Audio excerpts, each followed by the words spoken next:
In this tutorial I will show you how to set up a private DNS on Android. Want more control over your internet connection? Setting up a private DNS on Android can help improve security and privacy. Here's how to do it.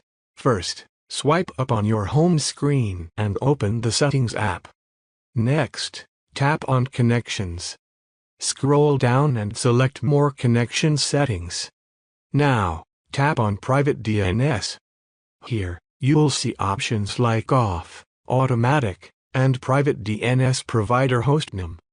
To use your own DNS, select Private DNS Provider Hostname and enter your preferred provider's hostname. Once entered, tap Save or OK to apply the changes.